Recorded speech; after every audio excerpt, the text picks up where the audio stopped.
How to send a streak from camera roll on Snapchat.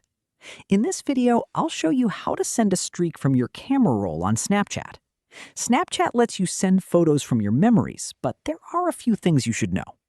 Start by opening the Snapchat app on your Android phone or iPhone. Swipe up from the camera screen to open Memories.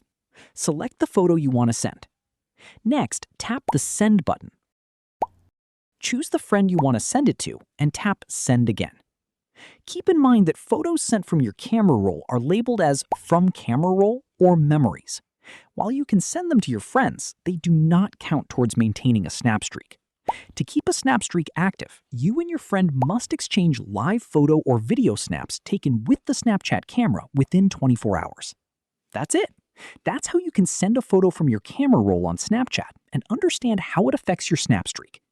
If you find this video informative, click on like, share, and subscribe for more videos.